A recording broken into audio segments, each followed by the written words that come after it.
We are live. Hello, everyone. At 6:04, we had begun the meeting and we did pledge and roll call and approval of the agenda before realizing that the live stream wasn't currently active. Is there anyone on the phone or in the meeting now who wishes to speak about the approval of the agenda before we move on to item 2?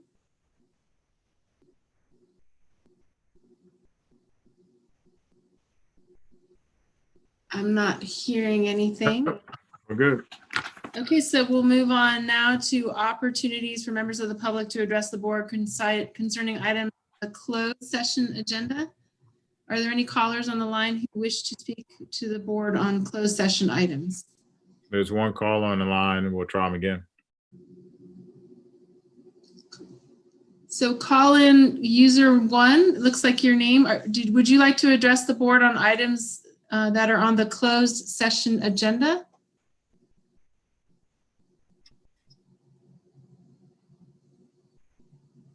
Or any other? Okay. So we will move on then to item 3, closed session at 6:19. So everybody, today we're not going to stop the live stream. So what I ask you to do is when we hit these breaks, either you can get up and go or simply turn your screen off if you're not in the breakout room. That way we won't have to worry about if it doesn't show back up again.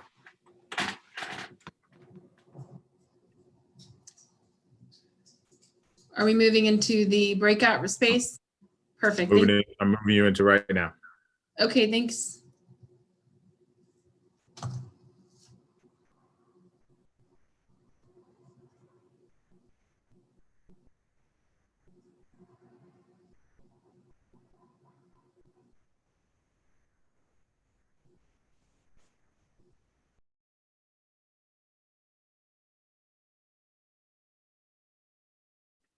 Sorry, hold on one second. I got to do this again.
Hello. Hey, Devin, I'm assigning you to the room right now. Thank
Hello.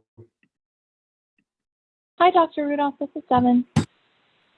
Okay, I am renaming you right now, Thank you. and I will send you in. Give me 1 second. So you've just Thank been you so renamed. much. Yep. Okay, so let me put you in the breakout room.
I'm trying to figure out what Ariana's photo is.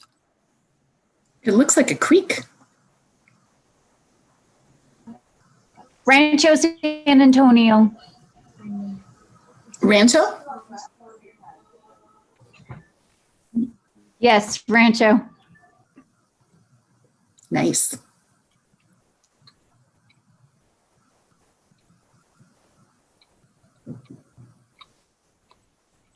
So we are waiting. Tamara says she's stuck in limbo. So we're trying to figure out what's going on. She's here, but She's not here.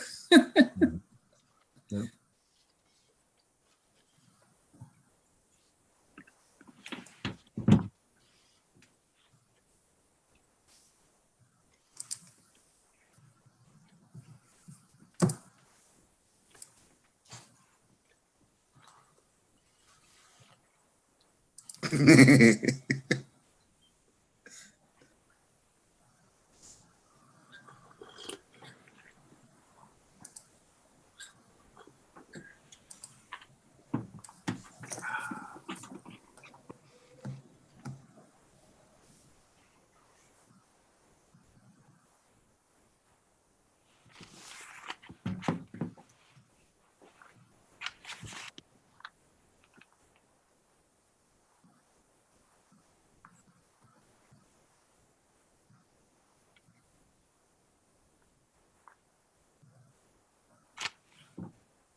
Yep, there she is.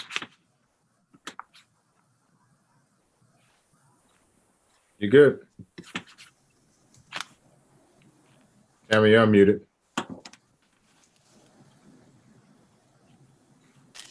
It says connecting to audio. There you are.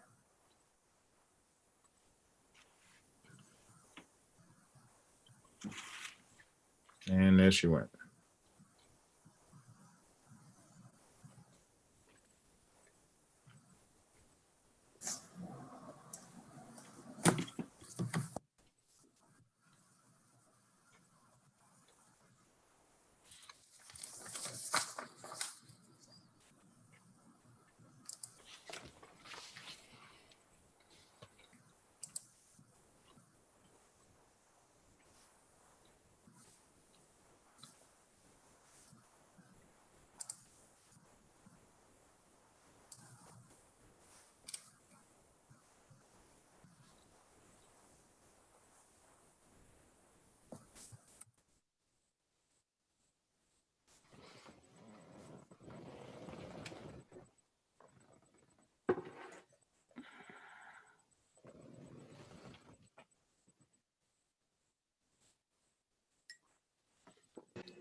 Hello. Hello. Hi, everyone. Sorry about that. My internet went down and then there was no audio, so I just had to leave the meeting and rejoin. Did you all start without me or shall I begin? Okay. All Who is right. this person? Is that? Who is this person? At 8:22, we will reconvene this meeting of the Mountain View Wisconsin School District Board of Trustees. I'd like to report that no action was taken during closed session. And we'll move on now to item 5 under the consent agenda.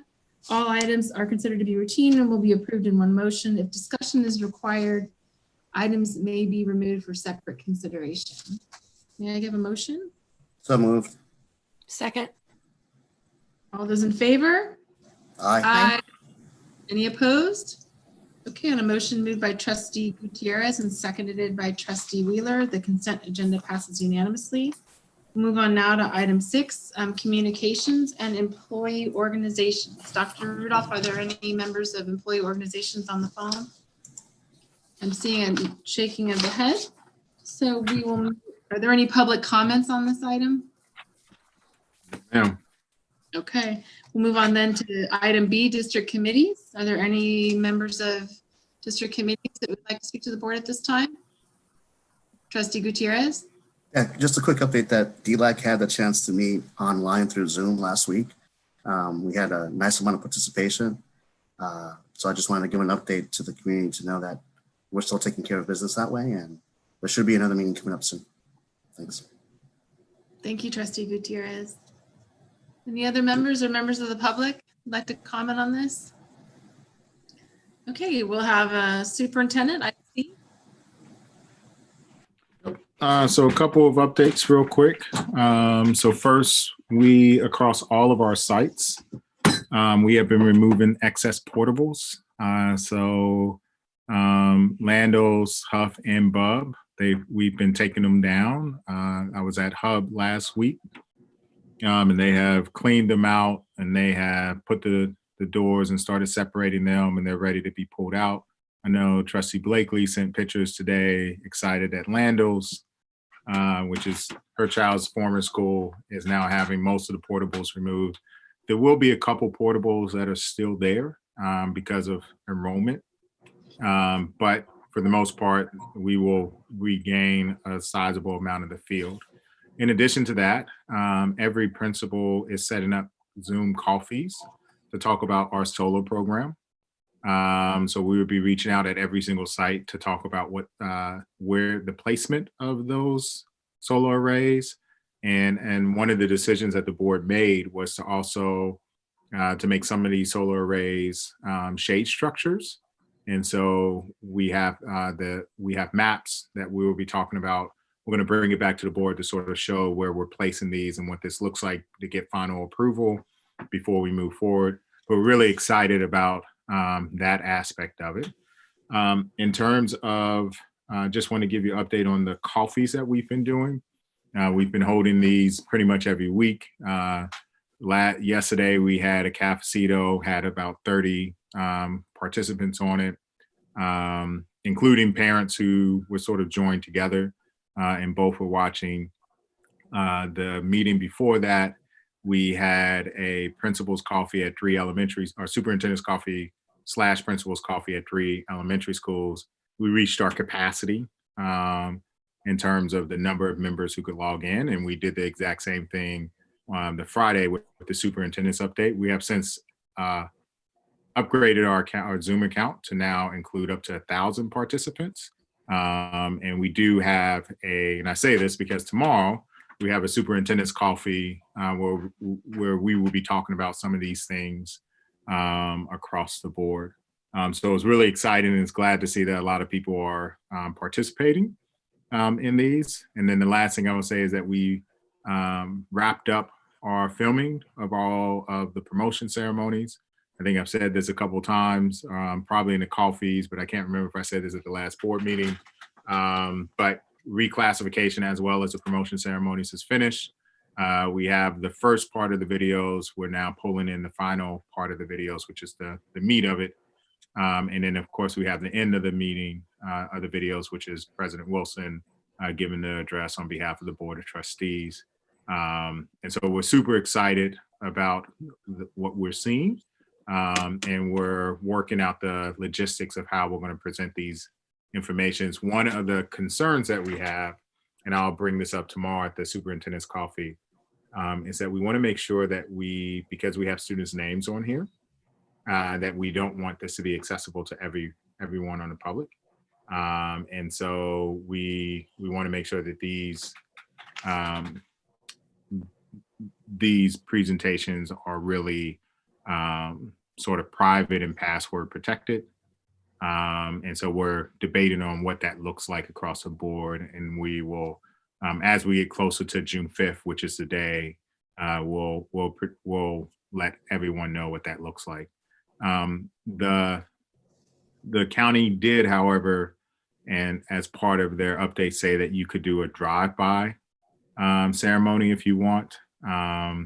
So we did pose that as an opportunity for the middle schools possibly, because their campuses are a little bit larger and could accommodate the number of people. Our biggest concern about doing a drive-by ceremony is that there's going to be a temptation to get out of the car and celebrate. And obviously that's going to violate some of the social distancing protocols. So I'm not suggesting that that's exactly what we are going to do, but I do want to just be transparent that it is an option that the middle schools all of the schools technically could explore, but it comes with some requirements if we do go down that route. we would need to present a COVID plan to keep social distancing, similar to what we do we have to post it. So we have one posted at Mistral for when we do the distribution of food, so that if someone from public health shows up, they understand what we're doing to make sure that we are practicing safe distancing. And then the last thing I would say is that we have started emailing the focus groups. We will start those focus groups next week with the goal of bringing back some information to the Board of Trustees sometime in June about how we're planning for reopening. And, you know, while we don't know what reopening is going to look like, we do want to make sure that we have best in class situations. So those are the biggest things we have on our plate amongst everything else, but those are the things I just wanted to touch on today. Trustee Conley? Yes, I appreciate the update. I just wanted to note as if there are any posts on social media of Zooms that we're mindful there too about students' names being in Zoom photos because they have logged in from their accounts.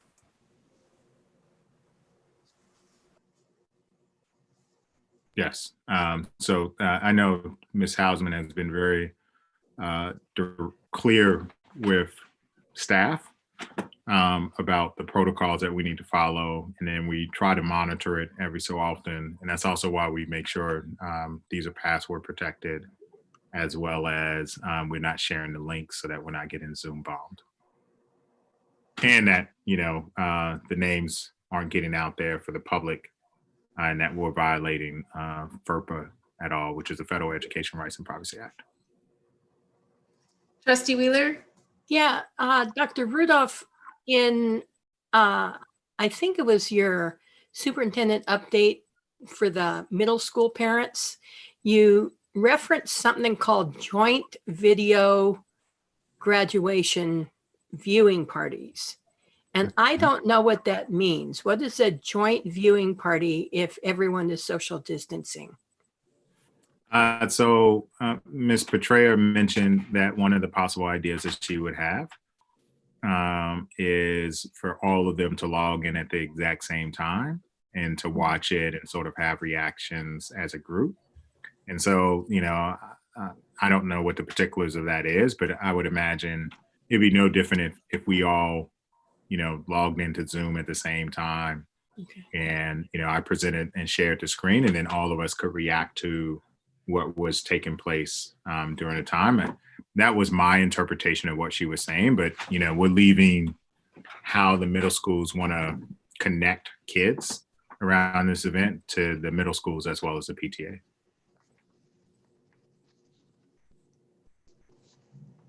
Any other comments or questions from trustees? Okay. Thank you, Dr. Rudolph. We'll move on now to item 7, community comments. This is the time reserved for community members to address the board on items that are not on the agenda. The board and administration welcome this opportunity to listen. However, in compliance with the Brown Act, the board is not permitted to take action on non-agenda items. Dr. Rudolph, is there any member of the public or person on the phone with hand up? I don't have my participant list open here. So I'm seeing a— Nope, there were no, nothing was emailed this week, and Okay. there's no one on the line. Okay, then I believe at this time we should move on then to item 8, review and action, and item 8A, which is the public hearing on biennial developer fee increase. And I'm assuming since this is a public hearing, I need to adjourn and then open the public hearing. So at 8:32 p.m., I will adjourn the meeting of the Mountain View Wisconsin School District Board of Trustees, and I will open the public hearing on the biennial developer fee increase. Did I find that right? Turn it over to Dr. Thank you, Dr. Westover. Thank you. Dr. Rudolph, I think you have to make me co-host or allow me to share my screen. You should have the ability now. Perfect. All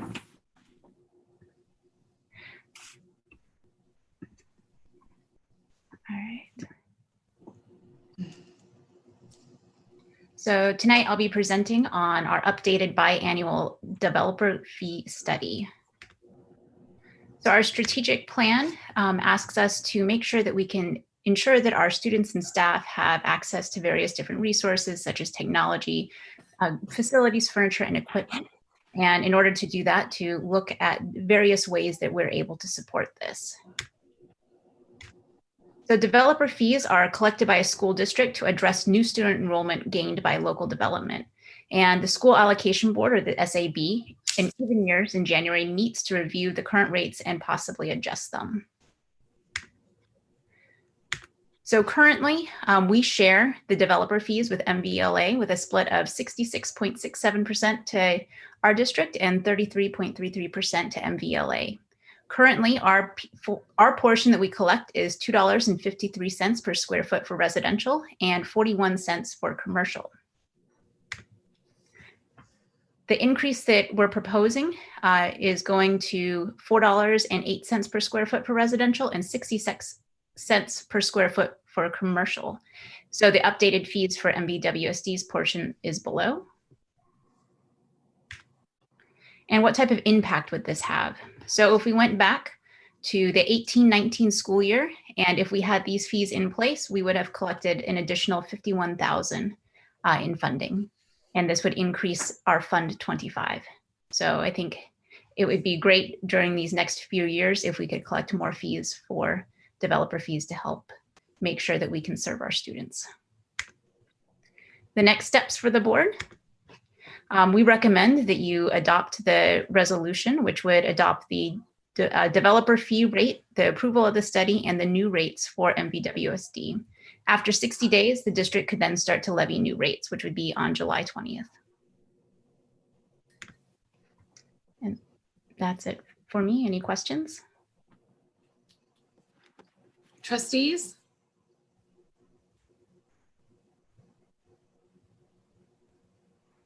Devin, are you on the phone there? Stop sharing.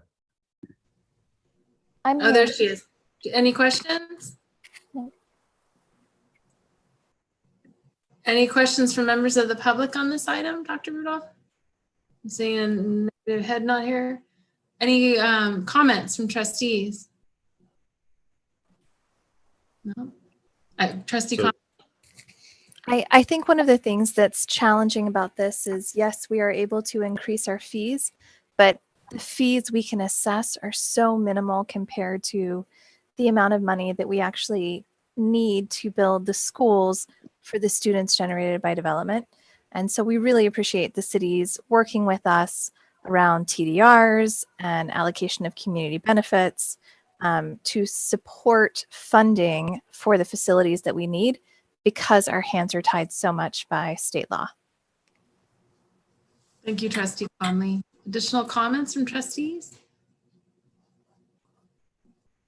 Okay. May I have a motion, please? You got to close the hearing and then you can act. Sorry about that.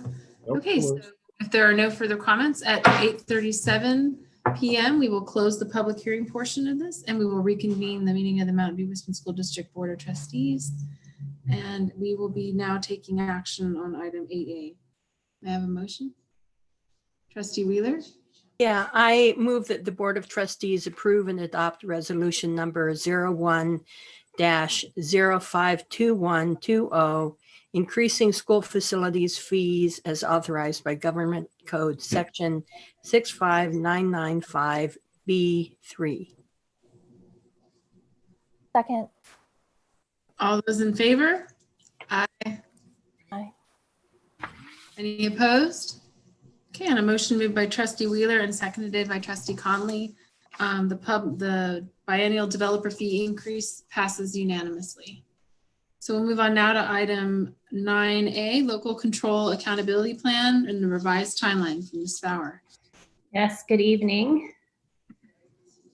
I'm going to, okay, here we go. Okay, so thanks. Tonight I'm here to provide you just an update on or review our original process for updating Strategic Plan 2021 and our new 3-year LCAP, and then review the new process in alignment with school closure and executive order N5620. So as you all know, we have our local control accountability plan, or LCAP, that we develop every 3 years. And the goal of the LCAP is to explain our goals and strategies for improving achievement for students. Our goals address the 8 state priorities and any areas that have been identified in the California dashboard as being deficit. Our budget must match the spending goals outlined in the LCAP. Additionally, last year we added the addendum, which outlines how we spend our monies. And the LCAP addendum, local indicators, and budget usually are approved by July 1st each year. Our current LCAP has 4 goals and is aligned to the district strategic plan. It aligns what we're doing with our budget and expenditures, and our LCAP and strategic plan have been living documents. We're consistently working on them, changing them, updating, and measuring our progress. These is just a reminder of the 8 state priorities that are all all accounted for in our LCAP. Our strategic plan was developed in 2015-16. We had a large group of stakeholders that came together to develop the plan and define our portrait of a graduate. And again, our strategic plan is really our blueprint and has guided our work over the last 5 years. And the strategic plan really was an important tool for us because it gave us a picture of what work needed to happen and kept us down a road of staying focused on what needed to happen to support students. So originally, we had a plan the LCAP was coming up for a new 3-year plan. And so we were going to keep the goals in our strategic plan and LCAP the same, make sure that we were staying data-driven, and always soliciting stakeholder input. But what was different, or what we were going to do in the spring, where we were going to update our strategies and actions in each goal to reflect current needs. Strategic Plan 2021 is coming to an end, and there was a need to refresh it. And we wanted to align the strategic plan timeline with the LCAP timeline so that they run concurrently. So this is what it was going to look like in spring. We had our LCAP, our strategic plan, and we were going to refresh our strategic plan so that it would match the upcoming 3-year cycles of the LCAP. So kind of our process, we were gathering strategies in February, collecting feedback. We were going to begin to draft desired outcomes and plan to bring the strategic plan for adoption in June. This was our timeline for our LCAP. You can see it started way back in February with our survey, our presentation meetings to all of our sites and our stakeholder groups. We'd be drafting our plan in April and then bringing it in May with, again, approval in June. So unfortunately, we were in those initial stages of refreshing Strategic Plan 2021 when school closure occurred on March 13th. We had finished our survey. Sites had been sharing information about the new process, and we had gathered information. But at the time of school closure, we suspended work on the strategic plan at LCAP in order to work on plans to students and families with continuing learning, food distribution, and other needs. And then on April 23rd, Governor Newsom issued Executive Order N5620, which extended the deadline for school to submit their LCAP. The order was issued so that we could focus on the work at hand, which was supporting our students and planning for return in the fall. So as an update, 2021 LCAP will now be a 1-year plan, and it is due no later than December 15th, 2020. We will not submit it in June, but we will submit a COVID-19 operations written report with the budget. There'll be a new abbreviated template for the LCAP and annual update, which we will see sometime in late summer or early fall as it's under development. And again, we'll come back to you sometime in late fall with the new LCAP, the first interim budget, and the LCAP federal addendum. This is just a timeline so you can kind of see how it lays out. And then, as I mentioned, we'll be coming to you in June with the COVID-19 operations written report. These are the questions that we need to answer. We're We're providing explanations of the programs we're using, the major impacts of closures, how we're meeting the needs of students, steps to take to deliver distance learning, provide and student supervision. So in the spring, we'll complete a 3-year LCAP following the same process that we had outlined for this year. And again, we'll go back to the normal process of budget, federal addendum, local indicators, 3-year LCAP. And then we'll also at that time have an updated strategic plan. So this is what it looks like. Now we just have this now 1-year little LCAP, and then we have the strategic plan 21 to 2027, and then 2 cycles of the LCAP that tie together. So next steps, we'll complete the COVID-19 operations report and bring it to you in June. We'll wait for the template to be developed by the California Department of Education, and we'll follow to complete the 2021 LCAP and submit by December 15th. And we'll be engaging stakeholders in our processes to the extent possible and communicating as we move through the process. So at this time, I don't have any questions. If you have any questions. Okay, trustees, any questions? Seeing a lot of head nods. Are there any members of the public who would like to address the board on this topic?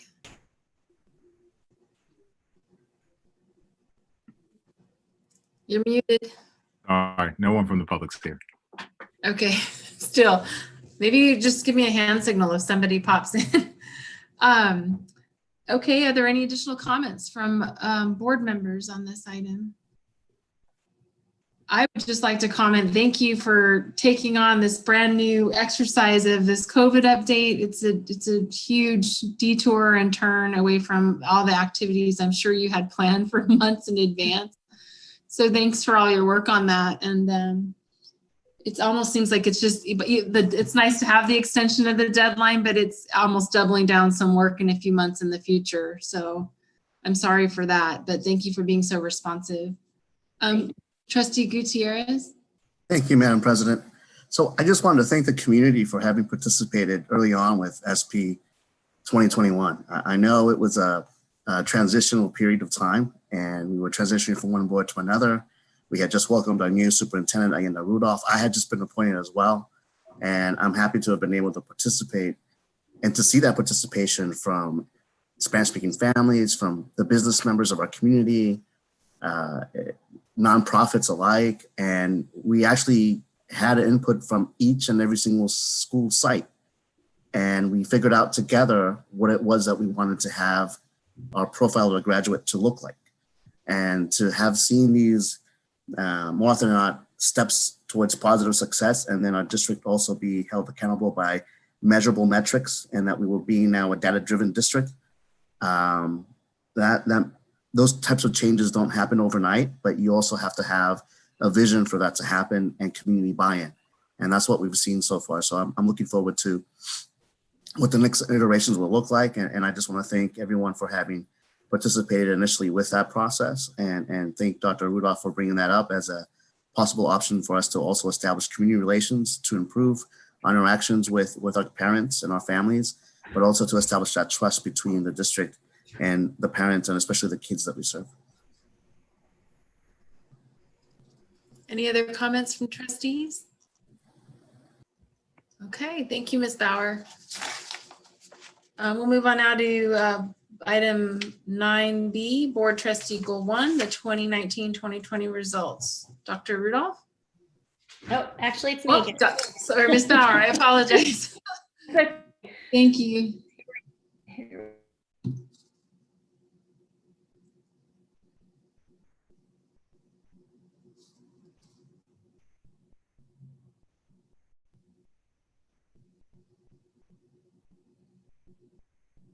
Oh, I think, is she frozen?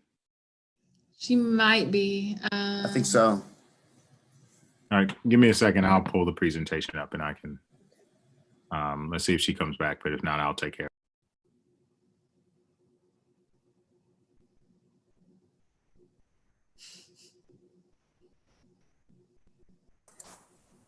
Is Devin frozen too? No. Oh, she's there.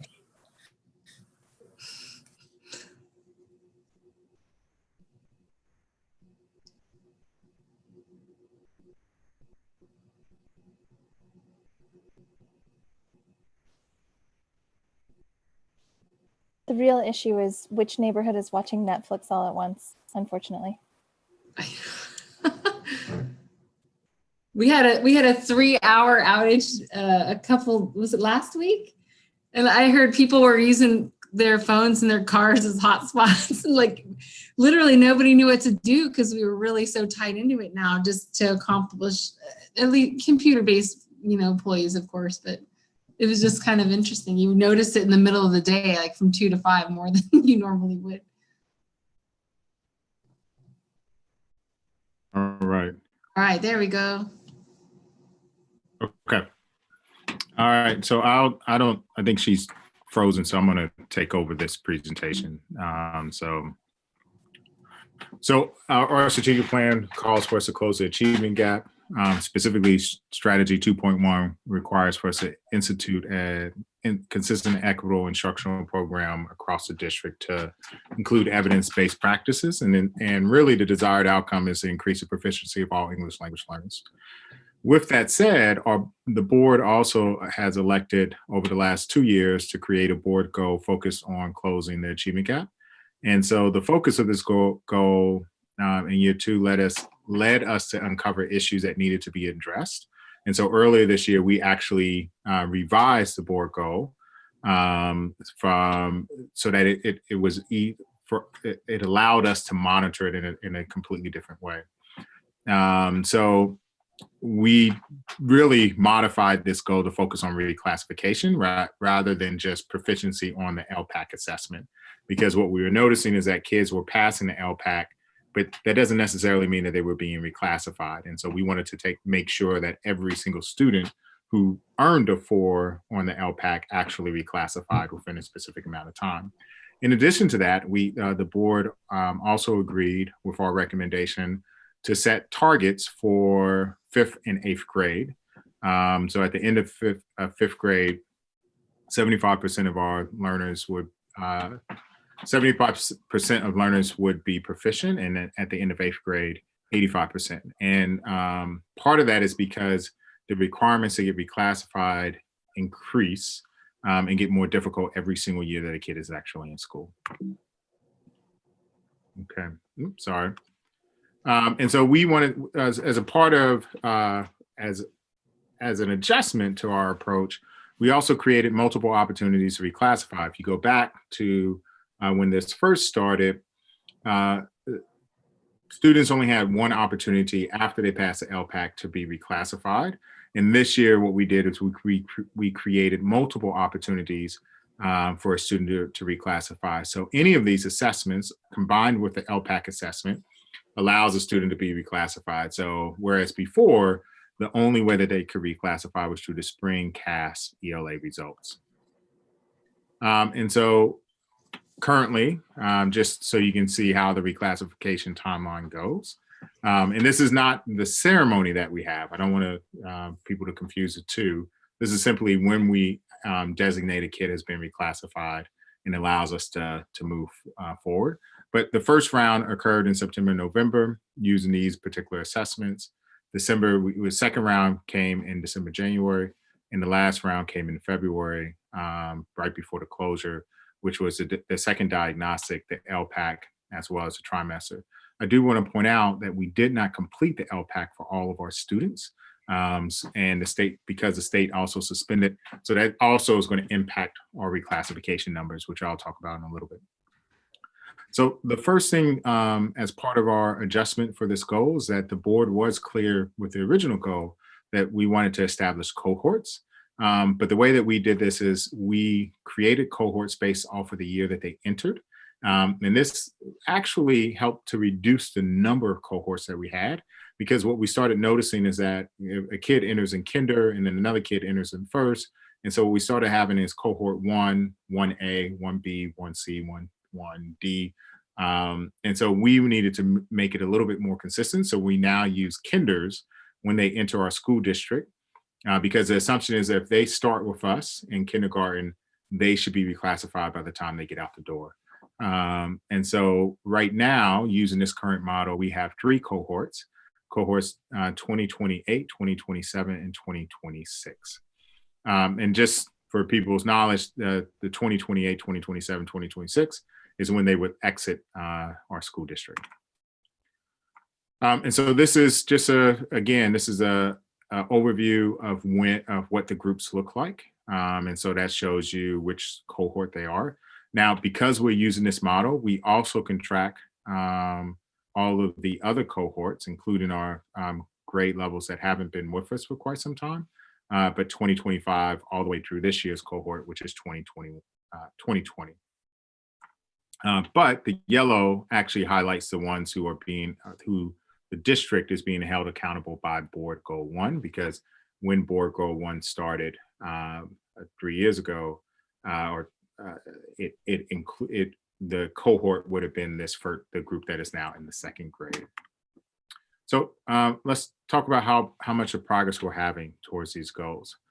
First, again, I want to point out that we were unable to complete the LPAC examination as well as additional assessments. So for our kinders, there are no objective assessments that would have occurred after the LPAC, which means that the number that have been reclassified is actually a very small number, and it would have been only the kids who would have qualified, who would have completed LPAC and took an assessment that would have got them out the gate. So we currently have 2 kids who have reclassified in kinder, but if we look at cohort 2026, right now we are at 33%. For cohort 2023, the target is 75%. We are currently sitting at 74%. And for cohort 2020, the target is 85%, and we are currently sitting at 83%. We do have these anomalies, which makes us look really good for 2020 and 2021, or 2022 and 2021, which is at 91 and 87%.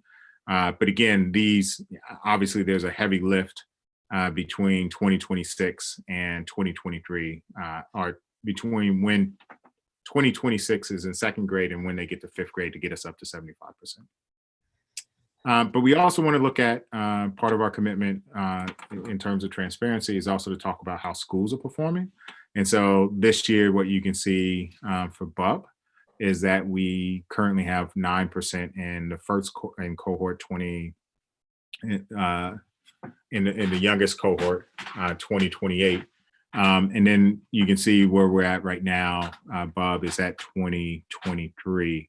Or 33% for 2026. And I'm not going to, because we don't have the cohort year up there, I'm not going to keep trying to guess which one they are. Similarly, we can see for Castro, no kinders were reclassified this year. And then again, 1st and 2nd grade, you have 11 and 8%. Huff has a similar picture, except 54% of their kids in 2nd grade have reclassified, which is actually a really good number. In Landals, we're at 28% reclassified.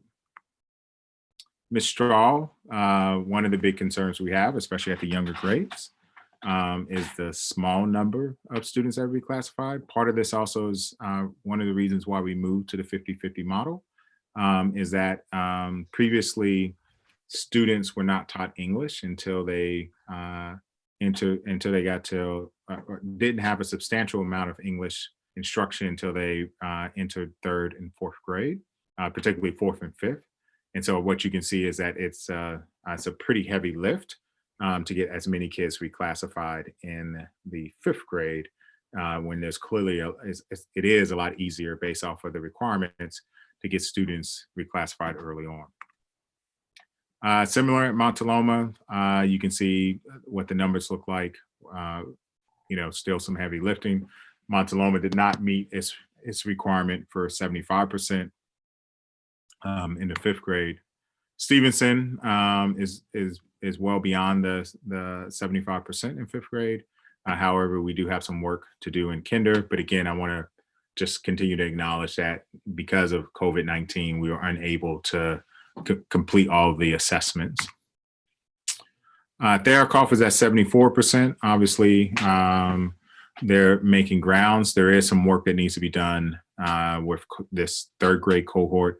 Even though we're not held accountable to them, we want to make sure that we get as many of them to reclassify. And so we'll be working with Principal Duggar to see what changes we can make or how we can support the kids. Vargas, which currently does not have a fifth grade, you can see how they're progressing. So next year, when the fourth graders move up to fifth grade, they will have met the board's goal of 75%. But there's obviously some work to be done in first and second grade to make sure that we are on track. When we look at Crittenden, what we can see is that for the most part, we're doing pretty well. Around 88% of our students are being reclassified in 6th, 7th, and 8th grade. Obviously, you know, we want to continue to push to get as many of them reclassified so they're not long-term ELs when they get to the high school district. And then obviously Graham, you know, so this year we saw a higher percent, and I would say a lot of that focus, the board's focus on improving the reclassification rates is starting to bear fruit, because what you can see is the lowest cohort is actually the oldest, whereas the youngest cohort, who has experienced multiple years of PSYOP as well as a clear focus from the board, is at 94%, which is exactly what the board goal is intended to do. And so I want to just sort of go over what the data summary is saying, right? So cohort 2026 is at 33%, and we actually want it to be a little bit closer to be to 38% if we're just taking the law of averages and saying that we're on track. Overall, though, 74% of fifth grade ELs have been reclassified, which puts us 1% shy, puts us on target. Overall, 83% of the current 8th graders have been reclassified, which is 2% shy. Right now, fewer students are reclassifying at the lower grades. Although the percentages seem to increase, we want to beef up the amount of students that are reclassifying at the lower grades because that's where the biggest fruit lies. And then, of course, students in kinder take an initial LPAC assessment. If they are on grade level at the time, they are called IFEPs, or initially fluent, and never tagged as an EL learner. In cohorts 2026 and 2028, they have only been assessed by the LPAC, whereas all the previous cohorts actually have a different assessment that has been used. So 2025 and 2020, which I just referenced, is the self-assessment as well as the LPAC. The LPAC is a harder assessment across the board. And the board, when we brought this up, the board chose, and then of course the state followed us, the board chose to use the highest metric to make sure that our kids reclassified. Schools that are above the 75% reclassification rate, Huff, Landos, Mistral, and Stevenson. Schools that are near are Bub and Therakoff. And obviously, I talked about this a little bit earlier. Crittenden is above the average, whereas Graham is at 78%, so below the average. Mistral reclassification numbers in grades K through 3 are low. And the data reflects the past practice of the 90-10 model, where students didn't receive as much instruction in English in the earlier grades, which is what I talked about earlier. And so we have to, there's a heavy lift that needs to take place there to get us to the metric.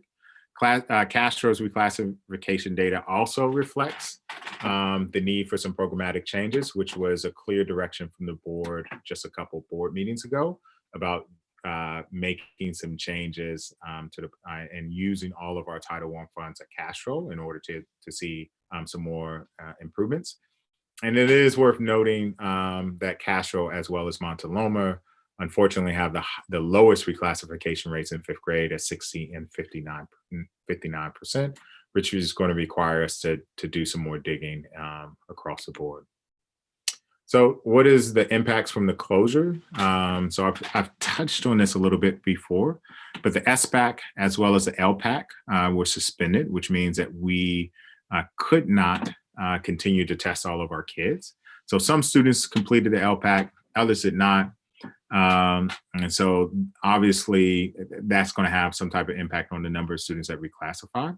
And then obviously we suspended district testing, which would have been another objective assessment that had to be used in conjunction with the LPAC in order to help with reclassification.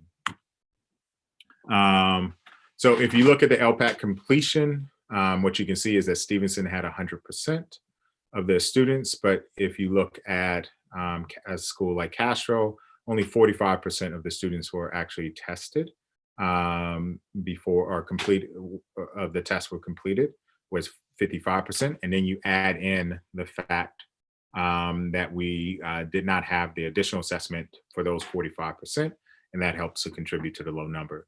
And then again, if you look at Vargas as well as Mistral, you can see that those are low numbers. And you're probably wondering why that some schools have a higher number and other schools have a lower number. And that's because the staff that administers the LPAC are actually shared across different sites.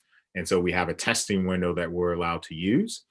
And so, they start at one site and then they keep working. And so Stevenson and Landals are more reflective of the staff started there and then they just kept working through. And then you can see where they started at a site, but didn't finish. And then obviously Crittenden was the last site to go, which is why there's a 0%. So what are the impacts? In order for students to be eligible for reclassification, they have to have a score of 4. 48% of our students did not complete, of the 426 students did not complete the spring summative LPAC.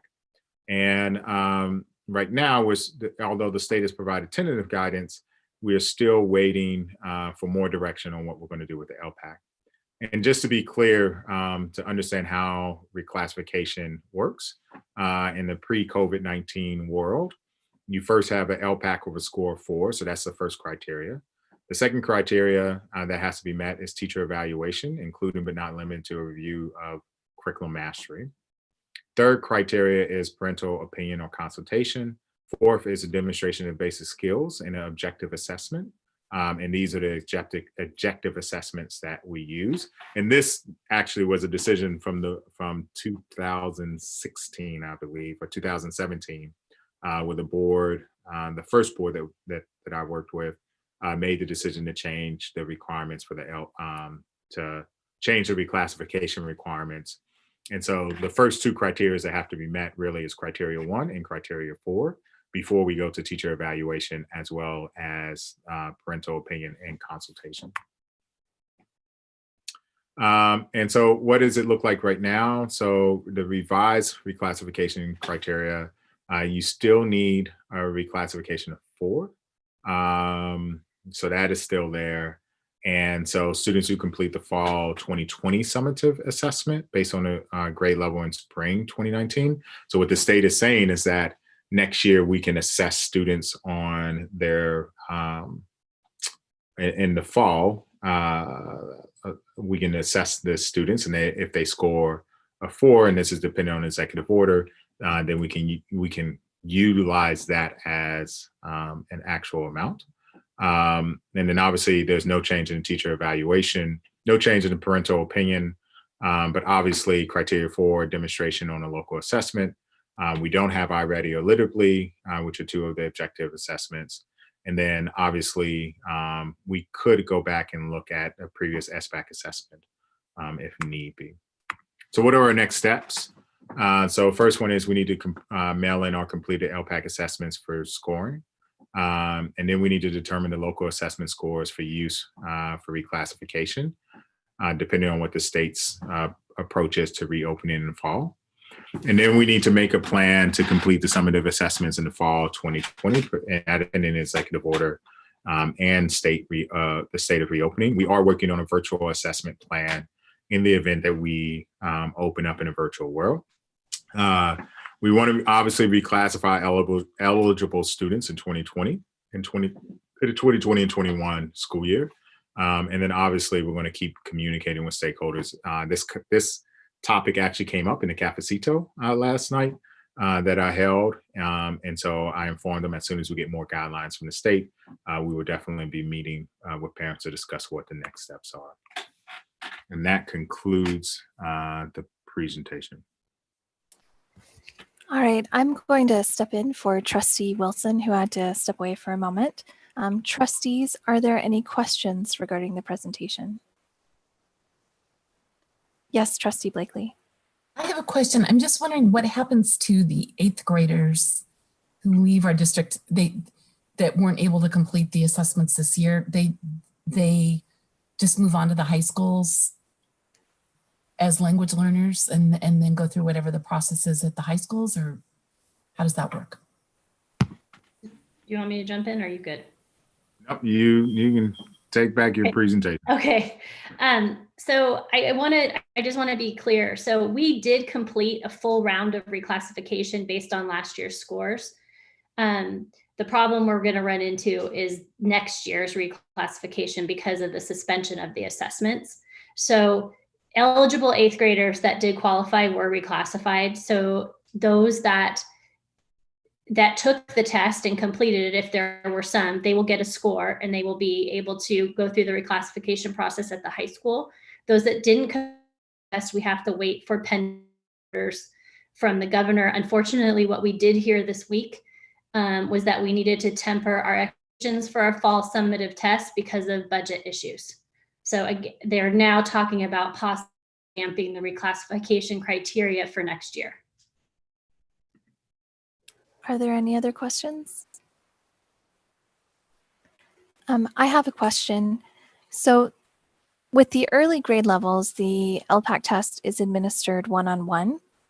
Is that the case with the upper grade levels as well? It's changed because now we've gone to an online test. So it's definitely more one-on-one. The initials definitely one-on-one. And we've been told we can't administer initials until we're all safe to be back at school. For the fall. Yeah. Thank you. Are there any comments from the public, Dr. Rudolph? No, ma'am. Trustees, do you have any comments? All right. Oh, Trustee Gutierrez. Oh, you're on mute, Trustee Gutierrez. Thank you. So, Dr. Rudolph, thank you for bringing this up to the board's attention. Looking at the numbers as you dig in more into a goal that the board sets and figuring out what doesn't work or why it's not working and then how to better improve that makes a big difference with the approach that we have, not only with pacing and teaching methodology, but also in our ability to be able to reclassify in a more equitable manner. And that wasn't really happening, I think, in my opinion, and along with others before. So at least being able to have this type of approach in problem solving is appreciated. And just so that the community knows in general too, we also asked the superintendent and the DO team to also dig into mathematics this way too in middle school to see what else can we do to try and bridge this gap. So again, thank you for presenting this to the community and for taking the responsibility and figuring out, this approach isn't really working. What can we do better? Let's try this. Are there any further comments from trustees? Thank you, Ms. Bauer. We are moving on now to item 9C, the governor's May revision to the proposed 2020-2021 state budget. Dr. Westover. Right. So this evening, I'll be giving you an update on the May revision. And to give you an idea of how hot off the presses this is, it was last Thursday that the governor gave his speech. And then on Tuesday, school services held their meeting where we really started talking about what is the impact on schools. So this information is really very, very new as we go through this, which is why this presentation wasn't part of the board packet. So our strategic plan for resource stewardship has the desired outcome that the district will maintain a balanced general fund, and a board resolution states that we can have deficit spending as long as in the third year out in our multi-year projection, we are between 17 and 20%. So the governor's revised budget, let me orient you a little bit to where we are in the process right now. So in the upper right-hand corner is January, when the governor proposed his state budget. Then in March, we came in front of you and presented the second interim. And then shortly thereafter, on March 16th, we went into shelter in place. Normally through the spring, the governor and the state legislator work on refining the budget. But this year through the spring, they were completely redoing the budget. So our May revise looks nothing like what the January proposed budget looked like. During this time, the business department met with all school sites and departments to discuss budget. And we'll be back in front of you in June for the public hearing of the budget, and then for hopefully the budget adoption on June 18th. But please know that between this time and when we see you next, the business department is working every day based on updates that are coming out to update our budget. So the major themes of the governor's May revision. The coronavirus pandemic has had a serious impact on California's economy, but the governor really is truly trying to stabilize education. There is no cost of living adjustment, which was scheduled to be 2.31%, and a deficit factor has been added of 7.92% for a total of a 10% cut to state funding. It's important to note that this 10% cut to state funding is just to our state funding. And again, the May revision looks nothing like the January budget. So California's budget and the economy. The May revisions are typically built upon personal income tax receipts and stable economic projections, but they're both currently missing. The big three of personal income tax, sales tax, and corporate tax make up 77% of the state's general fund revenue. And the PIT accounts for 2/3 of the general fund revenue, making it the largest source of state revenue. 40 to 50% of the PIT revenue is generated from the top 1% of California taxpayers. So we have a very progressive tax system. But this also creates uncertainties. And it's likely that the legislator is going to continue working on the budget through the summer, and that we'll see an August revision to the budget. So overall, we're seeing a decreased base grant amount of 7.92% and no COLA, which equates to a 10% reduction overall. We're also seeing categorical cuts to programs such as after school and safety and preschool. We are also anticipating deferrals of June 2020 payments and deferrals in the 2021 school year. But what's important to note in the placement of where we are in the district is these deferrals will not have an adverse effect on the district because we have the cash reserves to cover it. So districts that don't have the cash reserves like we do need to start planning to borrow money or some way that they can keep paying the bills when the state has deferred the payments. So in that regard, the deferrals really don't impact the district as much as it does others. Positive news is the governor has proposed that he's going to do a buy down of employers' STRS and PERS contributions. So this money was originally going to be used to fund unfunded liabilities in STRS and PERS, but instead is now being applied to the employer's contribution, which is a great relief for school districts. And I wanted to orient the public a little bit on our revenues, because there is a lot of talk right now about how concerned people are about the budget. But because we are a basic aid district, 88.3%, this was from last year, 88.3% of our funds come from local revenues such as property taxes, while state revenue only makes up 10.1% of our total budget and federal is 4.6%. So when we're talking about state budget cuts, we're really talking just about that yellow slice of our revenue. So what does that look like? In the first column, you'll see projected second interim from state funding and federal funding. Then what we are anticipating after the May revise for the total reductions in the right-hand column. So the total change is about $800,000 of reductions for us. However, on the other hand, for our general fund, for our local funds coming in, at second interim, we conservatively projected at over 67 million due to the trends we're observing in AV growth.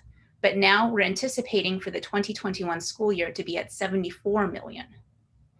There's also other bright spots that, depending on federal funding, there may be a trigger off on some of the reductions, but it's not clear what this would look like yet.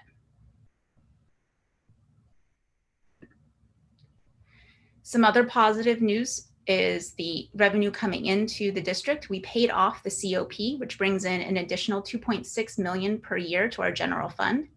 And because we were able to move so quickly after the March election, we paid off the COP before our June payment of the COP was due in the 1920 year. So for this year, we had an unanticipated or unplanned $1.9 million dollars. We also have additional lease revenues of about $700,000 per year extended out into the 21-22 and the 22-23 school years, which helps provide a little bit more long-term stability for us. We have a YMCA lease revenue that was added in the 2021 year, and we anticipate to have a reduction of our electricity bill once solar is installed and up and running. So, all of this to say is that we are in a reasonable position in comparison to other districts. There are also other funds that are on the horizon. We don't have specific information on this yet, but the Elementary and Secondary Schools Emergency Relief Fund, or ESSER, 90% of the funds must go directly to LEAs, which is us, and will be sent out based on the Title I population. There's also the Governor's Emergency Education Relief Fund, or GER, which is focused on reducing learning loss that has occurred during this pandemic. And right now it potentially has two parts. The first part would be allocated based on the special ed population of the district. And the second part of this would be allocated based on districts that receive concentration grants and then their average daily attendance. But these are still in flux, and we don't have any definite information on when we'll be receiving funds or how much exactly we'll be receiving. I wanted to update you on some of our assumptions and walk you through them. So we're holding enrollment flat for the 3 years out, as well as our unduplicated count. So we thought that there is some possibility that our unduplicated count may increase if we have more students that qualify for free and reduced lunch. But in budget terms, because we want to be conservative, we kept it flat. Also showing that we're not anticipating the COLA and the deficit factor carrying into the 21 and 22 school years, because we do not anticipate that we'll be getting those funds back in those years. AV growth for next year will be projected at 10%, and then for the years out at 0%. Benefits increase is our standard of 5%. PERS and STIRS in the 2021 school year, noticing that the buy down from the governor is shown, but then we need to plan for the 22-23 school year when we see it increase, and also our standard routine maintenance. Looking at some things that we are continuing is our curriculum annual replenishment, curriculum adoption next year of social studies and science at 1.2 million. We've also added additional technology support to help with managing all of the devices that we are supporting and that we have purchased. So this year, in the 1920 fiscal year, we purchased an additional, so far, $1.5 million worth of Chromebooks to support students to make sure that they have one-to-one access. We're also planning to increase our technology TOSA support by 0.5 FTE to make this position a full-time position to help teachers. Then Chromebook purchases, because we now have more Chromebooks in the district. In order to keep them updated, we have a larger expense ongoing to keep them new. Other pieces, revenue coming into the district, we have the Measure B parcel tax, Shoreline JPA revenue, the lease revenue coming into the district. I wanted to highlight that there is no more COP payment, so all of our lease revenue is coming directly into our general fund, developer fees, and Title I funds. This is looking at our second interim, now greatly outdated, with a reserve level of 26.2%. And our estimated actuals. You'll see that in the unrestricted program, we had a large increase in the deficit spend, and that was due to the purchase of Chromebooks. However, we are still projected end with 23% reserve levels. And again, when I see you next time for the budget hearing, we will have an updated multi-year projection, but there were too many things that we needed to update between when we started getting information last Thursday and then on Tuesday with the school services program. So some considerations for the future. There is uncertainty in the budget, and it's important that we continue forward with financial prudence to make sure that we can continue to provide for our students, and staff will continue to monitor updates and make adjustments accordingly. Next steps, we'll be back in front of you during the next board meeting for a public hearing and review of the budget and the education protection account. Then on June 18th, we'll come back for approval of the budget. Okay. All right. Any questions? Thank you, Dr. Westover. I see Trustee Gutierrez. Yeah. Dr. Westover, if you can go to slide 19, please. I have a question about just that one slide. Sure.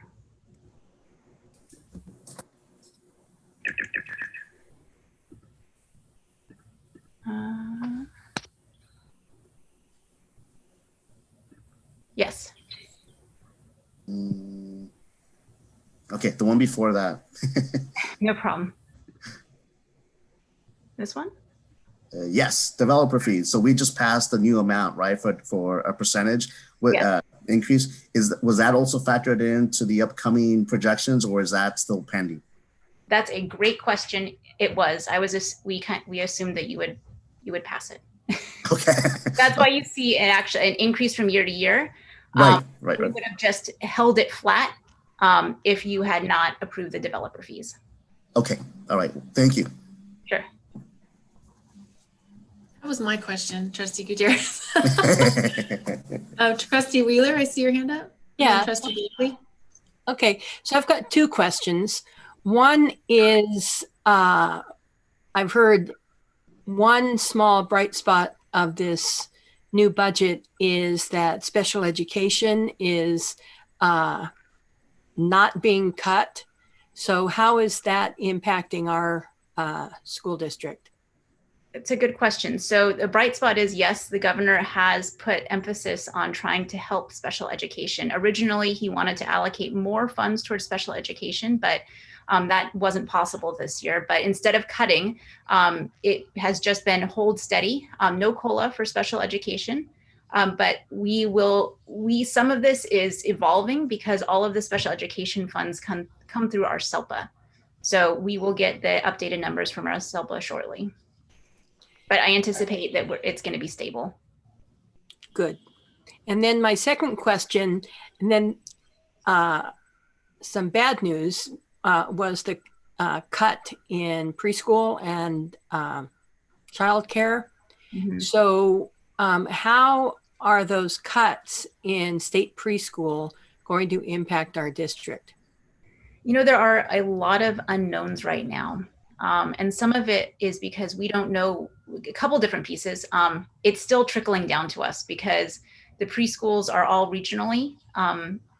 They do their budgets regionally. So we are waiting to get information on what it actually looks like for us. The number of preschool spots, if we lose them or if we don't. So some of that, we are literally still waiting because this was just new as of Thursday. Other pieces that we'll have to kind of figure out is if kids come back and we can't have that many children in the classroom, what does that look like for state preschool? Because we have to show attendance. Are they going to give us a waiver if only 8 kids can be in the classroom at once? Or how does that work? What if we need to have more employees because we need to separate the kids? So there's lots of questions also around our Beyond the Bell program, which it applies to. And I think some of this honestly is like, we have to wait and see what happens. Okay. Trustee Blakely.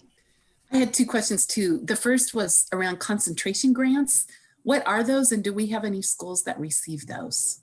No, so it's really irrelevant to us. Okay, thank you. And then I was also hearing that Capital Advisors presentation this morning, last time around it was called Fair Share, but the grab back, I hear that's still a possibility. If there were something like that where the state reaches back and has, or asks all the basic aid districts to chip in some money, is that part of that 800,000 of reduced funds, or how would that affect us? So right now we are receiving a proportional cut.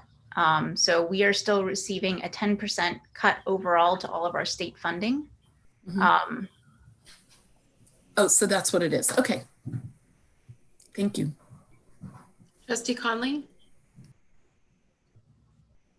Yes, I also today, Superintendent of Schools, our state superintendent, Thurman, did a presentation, and he was saying, we hear you loud and clear, the budget came out, the 10% cut is really challenging considering there's also increased expenses for schools around PPE, around cleaning, around possible class size reduction. We're working at the federal level, or looking at the federal level for further funding to meet these needs. Do you know anything about that, or anticipate anything around the HEROES or the CARES Act or other future acts that might go through? Right. So from everything that we understand is if the HEROES Act goes through, the state will prioritize which programs they're going to provide relief to. We don't really have an order on like what is top priority. Maybe we can do some guesswork from some of the speeches the governor has given that he values special education, early childhood education, but we don't have a priority list of what will get the funding. So I guess short answer is we don't know yet. Thank you.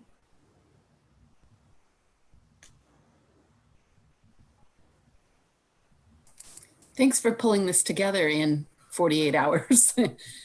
Yeah, tall order. It's a short turnaround. I just saw something on the news today. I'm not sure if it's worth bringing up, but something that's happening at the federal level in terms of coronavirus aid to schools, so where it might be being rediverted from public to private. Would that have any bearing on any of this? I think I probably read a similar story. Okay. Right now, what we've presented is the newest information that we have. We won't touch that lightning rod. Let's hope it doesn't touch us. Yeah, exactly.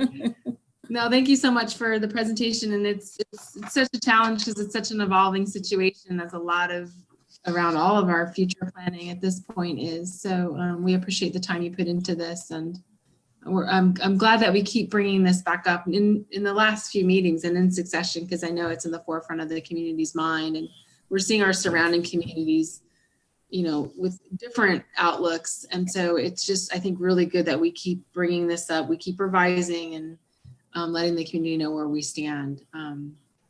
And so thank you so much for all your work on this. Any comments from the public on this item? Or I don't see any additional people on the phone, so I'll assume that's a no. What about additional comments from trustees? So Trustee Gutierrez? Yeah, so I, Dr. Westover, I wanted to thank you. If that one slide, if you could bring that up just one more time, please, where you have the pie chart and there's a breakdown of the economic distribution of funding that the school district receives. Mm-hmm. That one is very useful because a lot of people don't know the makeup of the actual breakdown of our revenue and how that works, right, in terms of our stream and distribution of that funding. So I found this one to be very helpful, and I'm hoping we keep this one going, this type of slide in future presentations too. So I wanted to ask you one question though.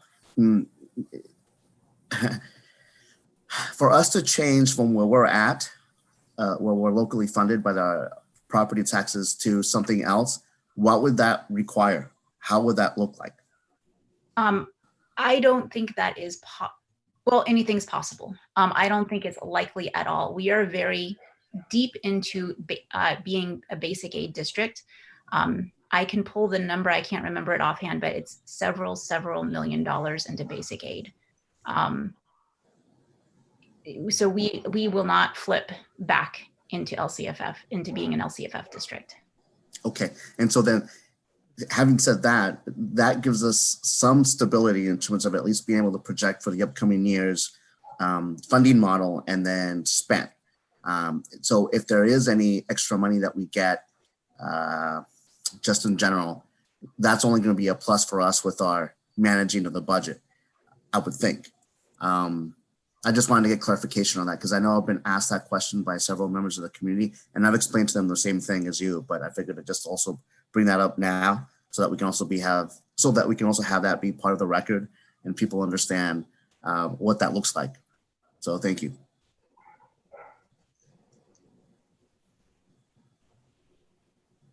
That's all I got. Any other comments from trustees? All right, thank you, Dr. Westover. So we'll move on now to item 10, board updates. Any members of the board wish to speak at this time? Trustee Wheeler? Yeah, so two things. One, I want to say that I need to send my update in to Ms. Rodriguez, and I imagine that's true for a lot of you. But one live update, which is very positive, is Crittenden PTA sent out a message that Jose Antonio Vargas was recently on the Trevor Noah show, and spoke for like 5.5 minutes, and he mentioned favorably Crittenden Middle School and Mountain View High School. So that was real nice. Thank you, Trustee Wheeler. Are there other updates, Trustee Conley? Just a quick update. I have been working with a coalition of school board members from other districts within our county called the Digital Equity Coalition. And the Board of Supervisors heard a referral about encouraging the county to work with the County Office of Education to provide internet access for the 15,000 families across our county that have already been identified by the Office of Education as not having internet access. And so many trustees from across the county, we had 29 districts represented out of the 32 districts, signed a letter in support of the referral, and it was passed unanimously by the Board of Supervisors. It will come back in June, and there will be a report about the costs associated with this. And so if people are interested in expanding universal internet access, this is something to pay attention to. It will be back on, I believe, either June 2nd. We've talked a lot about a lot of dates tonight. So I want to say June 9th, but I think it's actually June 2nd. And so if you are interested in getting more involved, look for that report to come out and, speak up. Thank you, Trustee Conley. Trustee Wheeler? Yeah, one more thing, and it's related to that. It's very interesting. I don't know who pays attention to AXA. I don't know how active Dr. Rudolph is with AXA, but I've been watching their videos recently, and they're talking about putting on a bond measure in November to, a couple $1 million to pay for internet access and devices for students in the state, this has come up because of distance learning. So the latest I heard is they actually have a legislator who they're working with on this. So, keep your eyes open for that one. They're very interesting. Very cool. Are there other updates from board members? Okay, I don't see anybody with their hand up, and we'll move on now to item 11, which is future board meeting dates. And we note we have listed June 4th on here, June 18th, and earlier in the evening under consent, we approved additional dates on our governance calendar. So the dates listed on the existing agenda should be modified to now show 2 additional meetings, one on July 2nd and one on August 6th. So for the record, keep your eye out for that. We wanted to add additional dates because there's so much going on, and we would like to have a public discussion about what the plans are and how the plans are evolving over time. So if there's no other additional comments from board members, I will at 9:37 adjourn this meeting of the Mountain View Wisconsin School District Board of Trustees. Thank you all.